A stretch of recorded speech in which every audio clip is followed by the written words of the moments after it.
ಪ್ರಿಯ ವೀಕ್ಷಕರೇ, ಇವತ್ತು ಸಂಡೂರು ತಾಲೂಕಿನ ಚೋರ್ನೂರು ಹೋಬಳಿಯ ಹೆಚ್ಕೇಳಿ ಗ್ರಾಮ ಪಂಚಾಯತಿ ವ್ಯಾಪ್ತಿಯಲ್ಲಿ ಬರ್ತಕ್ಕಂಥ ಒಂದು ಸರ್ವೆ ನಂಬರ್ ಅಲ್ಲಿ ಇದ್ದೇವೆ. ಇದೇ ನಮ್ಮ ಸಂಡೂರಿಗೆ ಒಂದು ಕಳಂಕ ಹತ್ತಿರೋದೇನಂತ ಹೇಳಿದ್ರೆ, ಅಕ್ರಮವಾಗಿ ಗ್ರಾವಲ್ಗಳನ್ನ ತೆಗೆದು ಗುತ್ತಿಗೆ ಪಡೆದಿರ್ತಕ್ಕಂಥ ರಸ್ತೆಗಳನ್ನ ಅಭಿವೃದ್ಧಿ ಪಡಿಸುವಂತದ್ದು.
ಪ್ರಿಯ ವೀಕ್ಷಕರೇ, ಇವತ್ತು ಸಂಡೂರು ತಾಲೂಕಿನ ಚೋರ್ನೂರು ಹೋಬಳಿಯ ಹೆಚ್ಕೇಳಿ ಗ್ರಾಮ ಪಂಚಾಯತಿ ವ್ಯಾಪ್ತಿಯಲ್ಲಿ ಬರ್ತಕ್ಕಂಥ ಒಂದು ಸರ್ವೆ ನಂಬರ್ ಅಲ್ಲಿ ಇದ್ದೇವೆ.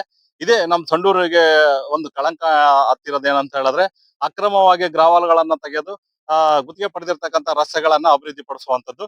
ಈ ರೀತಿ ದಂಧೆ ಇಲ್ಲಿ ಸುಮಾರು ದಿನಗಳಿಂದ ನಡೀತಾ ಇದೆ. ಆ ದಂಧೆ ಬಗ್ಗೆ ನಾವು ಸಾಕಷ್ಟು ವರದಿಗಳನ್ನ ಮಾಡಿದ್ದೇವೆ. ಆದ್ರೆ ಕಂದಾಯ ನಿರೀಕ್ಷಕರು ಮತ್ತೆ ಗ್ರಾಮ ಲೆಕ್ಕಾಧಿಕಾರಿಗಳು ಒಂದು ವರದಿಯನ್ನು ಕೊಟ್ಟಿದ್ದಾರೆ.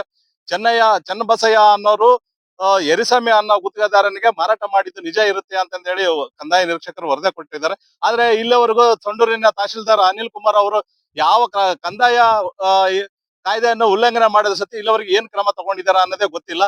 ಇದನ್ನು ಕೂಡ ಇವತ್ತು ನಾವು ಕಂದಾಯ ನಿರೀಕ್ಷಕರೇ ಮತ್ತೆ ಗ್ರಾಮ ಲೆಕ್ಕಾಧಿಕಾರಿಗಳಿಗೆ ನಾವು ಸಂಪರ್ಕ ಮಾಡಿ ಅದ್ರ ಸಂಬಂಧಪಟ್ಟಂಗೆ ಕಂದಾಯ ಕಾಯ್ದೆಯನ್ನು ಉಲ್ಲಂಘನೆ ಮಾಡಿದರೆ, ಯಾವುದೇ ಪರವಾನಗಿ ತಗೊಂಡಿಲ್ಲ, ಸರ್ಕಾರಕ್ಕೆ ತೆರಿಗೆಯನ್ನು ಕಟ್ಟಿಲ್ಲ, ಅವರು ಅಕ್ರಮವಾಗಿ ಗ್ರಾವಲ್ ಹೊಡೆದು ಗುತ್ತಿಗೆ ಪಡೆದಿರ್ತಕ್ಕಂಥ ರಸ್ತೆಯನ್ನ ಅಭಿವೃದ್ಧಿ ಮಾಡ್ತಾರೆ ಅಂತಂದೇಳಿ ನಾವು ತೋರಿಸಿದ್ವಿ.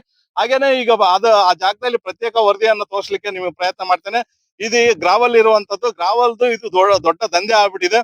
ಈಗ ಗುತ್ತಿಗೆದಾರರ ಎನ್ನುವಂತರು ಇವತ್ತು ಸರ್ಕಾರದಿಂದ ಗುತ್ತಿಗೆ ಪಡೆದು ಸರ್ಕಾರದ ಹಣ ಪಡೆದುಕೊಂಡು ಸರ್ಕಾರಕ್ಕೆ ಮೋಸ ಮಾಡಿ ರಸ್ತೆ ಅಭಿವೃದ್ಧಿ ಕಾಮಗಾರಿಯನ್ನು ಮಾಡುವಂತದ್ದು, ಇದೇ ದಂಧೆ ನಡೀತಾ ಇದೆ ಇಲ್ಲಿ ನಮ್ಮ ಸಂಡೂರು ತಾಲೂಕಿಗೆ ಸಂಬಂಧಪಟ್ಟಂಗೆ.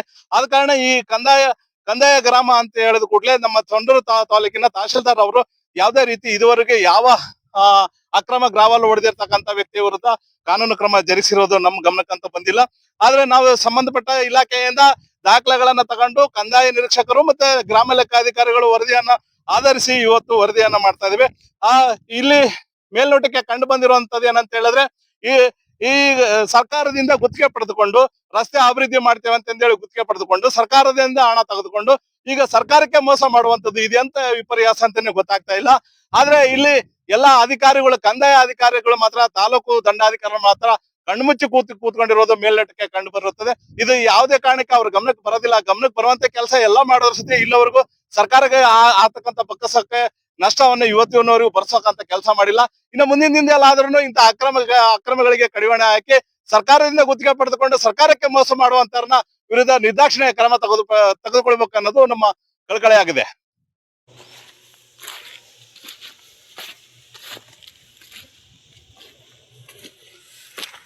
ಅವತ್ತು ಅಕಟ್ರು ತಳವ್ರು ಬಂದ್ರು ಸರ್, ಇದು ಸರ್ವೆ ನಂಬರ್ 3 ಅಂತೆ, 103. ಅದಾಲೆ ಸರ್ಕಾರ 115 ಅಂತೆ.